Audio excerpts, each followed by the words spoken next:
बहुत प्राचीन समय की बात है। यह पवित्र वन है नैमिषारण्य, जहां ऋषि मुनि तपस्या में लीन रहते थे। ऋषि मुनियों ने सूत जी से कहा, हे सूत जी, हमें महाभारत की दिव्य कथा सुनाइए। सूत जी बोले, ये कथा केवल युद्ध की नहीं, ये धर्म और अधर्म की अमर कहानी है। हस्तिनापुर के राजा जन्मेजय अपने पिता की मृत्यु से अत्यंत दुखी और क्रोधित थे।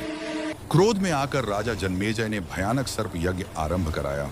तभी वहां आए महर्षि आस्तिक। उनके तेज से सब स्तब्ध रह गए। आस्तिक मुनि के वचनों से राजा का हृदय पिघल गया और सर्प यज्ञ रोक दिया गया। अब आरंभ होती है चंद्रवंश की महान गाथा, जहां से महाभारत की नींव पड़ी। देवव्रत ने लिया भयानक प्रतिज्ञा। त्याग के कारण वे कहलाए भीष्म। यह है हस्तिनापुर, एक महान और वैभवशाली नगरी, जहां से लिखी जानी थी इतिहास की सब। हस्तिनापुर के राजा थे विचित्रवीर्य, परंतु अल्पायु में ही उनका स्वास्थ्य कमजोर होने लगा। कुछ ही समय बाद राजा विचित्रवीर्य का निधन हो गया और वंश आगे बढ़ाने का संकट खड़ा हो गया। तब स्वयं महर्षि वेदव्यास हस्तिनापुर आए ताकि चंद्रवंश की रक्षा की जा सके।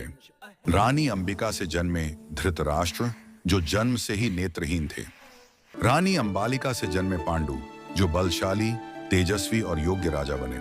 अंधे होने के कारण धृतराष्ट्र राजा नहीं बन सके और यह पीड़ा उनके मन में गहरी बस गई।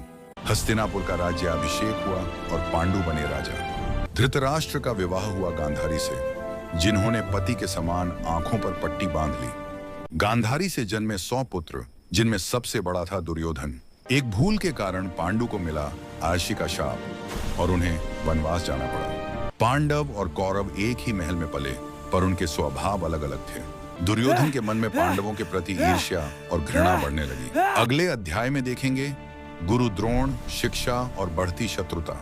महाभारत चैप्टर